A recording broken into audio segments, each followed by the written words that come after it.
Todd Winkler lived two very different lives. One was for the outside world where he looked like a loving husband, a proud father, and a respected former Air Force pilot. But the other life, the one hidden behind closed doors, was dark and dangerous. After serving in the Air Force, he got a good job in the pharmaceutical industry. In his neighborhood in Redwood Hills, people saw him as a good man, a dad playing with his kids in the yard, a polite neighbor at gatherings, and a husband who looked caring. Monica, his wife, was also well liked. She was smart, beautiful. Nothing was knocked over. Todd's calm and repeated answers seemed strange. And the force use didn't match a self-defense situation. The scissors were bent and broken. She had searched online about child custody and emotional abuse. An unsent email was found on her computer, where she said she was scared and wanted to leave Todd safely. Her best friend told police that Monica had recently said she was afraid Todd might hurt her if she filed for divorce. He had become more unpredictable and even said chilling things like, "No one leaves without consequences." Some said he could be friendly one moment and cold the next. One woman even quit after saying Todd had intimidated her. There was a complaint,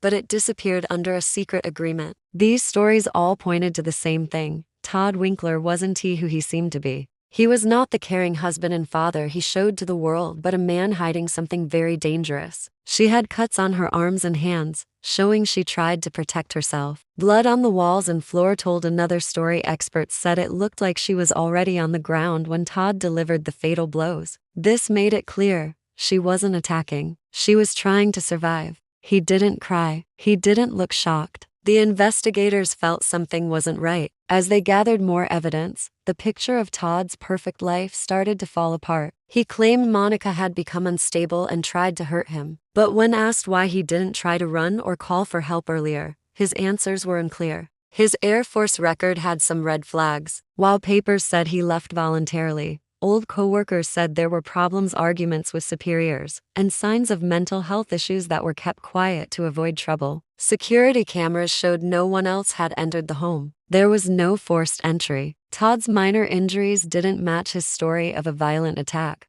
and had a good job in marketing before staying home to care for their kids. Together, they looked like the perfect couple. When his wife Monica was found brutally stabbed in their home, the truth started to come out. She wasn't as cheerful, missed calls, and often canceled plans. When the police arrived, they found Monica dead on the bedroom floor in a pool of blood. The idea that Todd was just protecting himself no longer made sense. More evidence kept pointing to the fact that Monica was the victim, not the attacker. A broken pair of scissors was nearby. She had been stabbed many times. Todd had only a few small scratches and claimed Monica had attacked him, so he fought back. She looked tired and distracted. When people asked, she just said she was busy with the kids, but her eyes showed fear and stress. Secretly, Monica had started thinking about divorce. She met with a lawyer and planned for a possible fight over custody. In her journal, she wrote about feeling stuck and scared. She described emotional abuse, mood swings, and threats from Todd.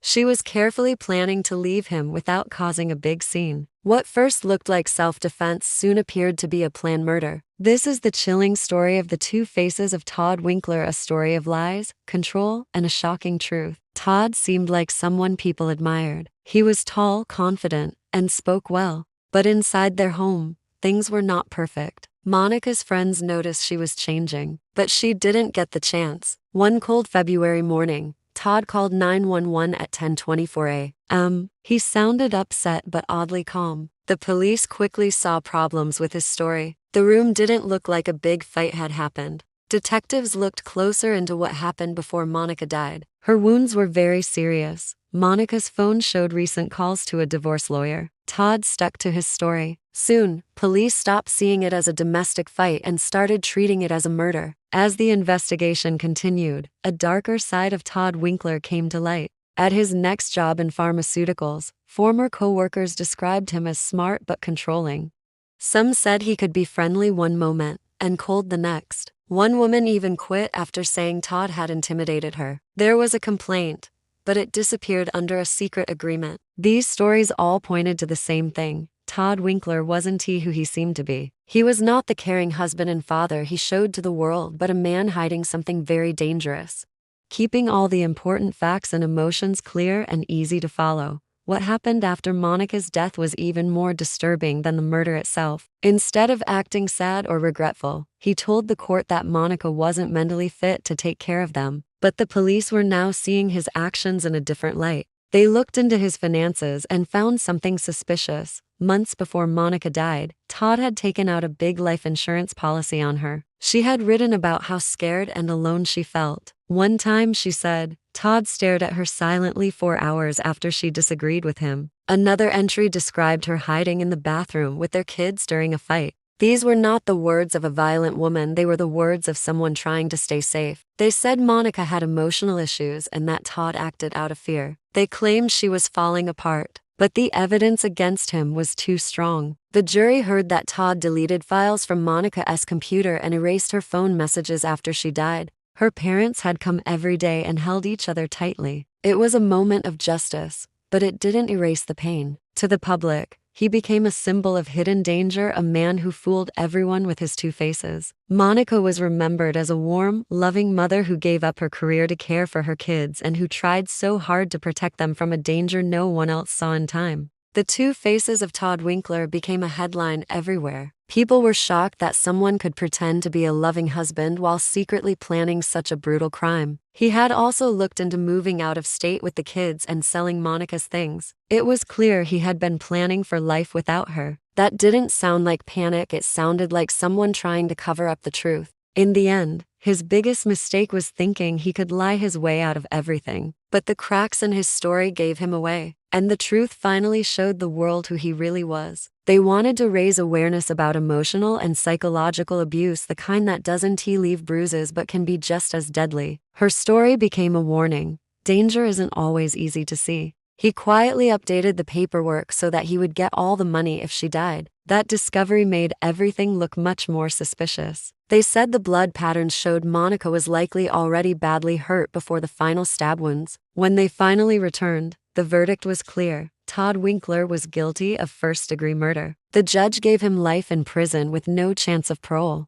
The stabs were deep and powerful, not the kind someone makes during a struggle. One expert said the scissors were broken from being used over and over again, not just once. This wasn't panic, it was overkill. Todd Winkler behaved in a shocking way. Just a few days after Monica's funeral, he went back to work like nothing had happened. She broke her silence and told the court that years ago, Todd was part of shady drug experiments at his job. He faked results and did secret tests. When she tried to report him, he threatened her. Her story showed that Todd had a pattern. He used lies and threats to protect himself. Todd, once seen as a loving father, now looked like someone very dangerous. Piece by piece, his mask came off, and people started asking, how long had he been planning this? And a fake image he had worked hard to protect. He was in debt, struggling at work, and had rising home costs. Monica's life insurance was worth hundreds of thousands of dollars. If she was gone,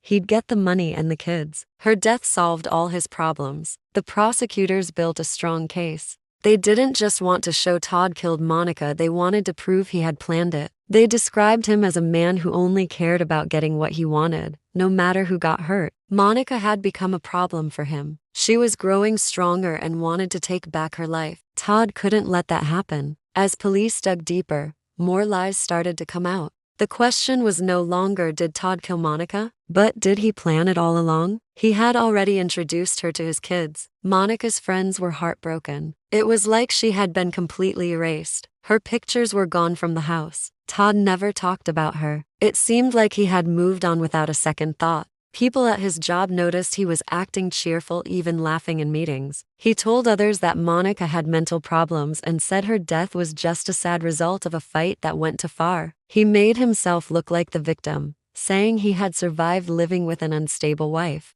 But then something happened that shocked everyone even more. Only 3 weeks after Monica died, Todd started dating a new woman. Things moved quickly. Within a month, Todd also tried to get full custody of the kids. Now Todd wasn't seen as a grieving husband anymore, he was a murder suspect. He had a motive, a way to do it. As the trial neared, Monica's journal was shown in court. Experts also spoke about the crime scene. Then came an important witness, a woman who used to work with Todd. The money situation also gave Todd a reason to kill. Todd's lawyers tried to defend him. The courtroom was silent as each dark detail came out. The jury took 3 days to decide. They asked to see photos, journal pages, financial records, and hear Monica's friend's testimony again. Monica's family cried quietly. Todd didn't react when the verdict was read. He stayed calm and showed no emotion. He never said sorry. Some believed he didn't even feel guilt. After the trial, more secrets came out. Todd had searched online about how to delete digital files. News outlets across the country picked up the story.